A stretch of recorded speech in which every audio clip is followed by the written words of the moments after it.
여기 계신 여러분들 모두 학창 시절 일기를 써보신 경험이 있을 겁니다. 방학 숙제로 밀려 써보기도 하고 특별히 쓸 내용이 없어서 고민해 보신 적도 있을 건데요. 그때는 왜 이런 걸 써야 하나 싶었는데 세월이 지나서 돌아보면 지나간 하루를 돌아보고 또 새로운 하루를 준비할 수 있는 더없이 소중한 수단이었던 것 같습니다. 저도 이 나이에 일기를 쓰고 있습니다. 말씀 묵상을 하며 일기를 씁니다. 매일 딸 아이가 잠든 후에 밤 10시에 제 방에 홀로 앉아서 성경책을 펴니다. 말씀 묵상은 하루를 시작하며 아침에 하는 것이 보통이지만 저에게는 그 시간과 공간이 하나님과 깊이 교제할 수 있는 골방으로 구분된 것입니다. 저는 다음 날의 본문 말씀을 묵상하며 그날 하루를 점검하고 돌아봅니다. 나는 오늘 하나님께서 기뻐하시는 뜻에 따라 살았는지, 나로 인해 상처 입은 사람은 없었는지, 남편, 아빠, 회사에 속한 사람, 교회의 성도로서의 나의 모습은 하나님 보시기에 어땠는지 하루의 삶을 말씀으로 비추어 보면 회개하고 마음을 다지게 되는 부분이 참 많습니다. 또한 하루의 일상의 곳곳에 묻어있는 하나님의 섬세한 은혜의 흔적들을 발견하며 하나님께 감사와 찬양을 올려드리게 됩니다. 말씀의 은혜를 떠올리며 내일의 삶을 다짐하고 오늘보다 나은 내일을 소망하며 작은 것이나마 결단합니다. 그리고 이 모든 것들을 기록합니다. 그 누구도 말이나 생각으로 일기를 남기지는 않습니다. 하나님과 교제한 소중한 시간들을 반드시 꼼꼼하게 기록으로 남기고 다음 날 아침에 또 한 번 읽고 다시 묵상하며 하루를 시작합니다. 그렇게 모아둔 묵상의 기록들을 생각날 때마다 읽고 일하다가도 읽고 마음이 혼란스럽고 정돈되지 않을 때에도 다시 읽으면 그때마다 새로운 은혜를 받을 수 있었습니다.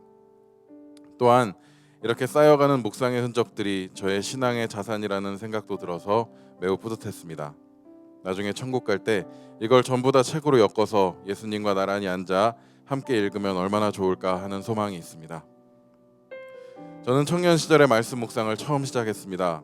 청년부에서 제자 훈련을 했는데 날마다의 말씀 묵상이 전공 필수였습니다. 그 이전에는 말씀 묵상이라는 개념 자체를 전혀 알지 못했습니다. 여러모로 낯설었기에 높은 산처럼 느껴질 때가 많았고 여차저차 숙제처럼 하기도 했지만 조금씩이나마 말씀과 친해지고 있다는 것을 체감할 수 있었고 훈련이 거듭되면서 말씀 묵상이 부담이 아니라 성경책 펼쳐놓고 하나님과 마주 앉아 대화하는 귀한 시간임을 깨닫게 되었습니다. 그때부터 어떤 형태로든 말씀 묵상을 이어가려고 힘써왔습니다. 삶에 지쳐서 말씀을 읽어야겠다는 생각조차 들지 않을 때도 있었고 나태해져서 소홀해졌던 적도 많았지만 말씀 묵상의 유익이 얼마나 큰지는 저도 모르는 사이에 가슴에 깊이 새겨져 있었습니다. 돌아보면 인생의 고비마다 다시 하나님을 의지할 수 있도록 지탱해 준 것은 하나님의 말씀이었음을 부정할 수 없습니다. 물론 어려움도 있었습니다. 말씀이 이해되지 않을 때도 있었고 이해는 되는데 과연 이게 나와 무슨 상관인가 하는 생각에 혼란스러울 때도 많았습니다. 하지만 하나님은 결코 말씀 묵상하는 자를 시험에 빠뜨리는 분이 아님을 고백합니다. 이해되지 않을 때에는 이해될 때까지 계속 읽어보고 그래도 안 되면 하나님께 하나님 이거는 제가 도저히 이해를 못하겠습니다. 저에게 이해할 수 있는 지혜를 주시거나 어떤 방법으로든 가르쳐 주십시오 하고 기도했습니다. 그럴 때마다 하나님은 제가 말씀을 이해하지 못한다 하여 너는 어떻게 된 녀석이 그런 것도 모르냐 하고 나무라시는 분이 아니었습니다. 오히려 그때마다 하나님은 상상하지 못한 방법으로 깨닫게 해주시거나 실마리가 될 만한 다른 사건들을 보여주셨습니다. 말씀 묵상에 의지가 있다면 말씀을 사모하는 마음이 있다면 하나님은 어떤 방법으로든 도와주시는 분임을 고백합니다.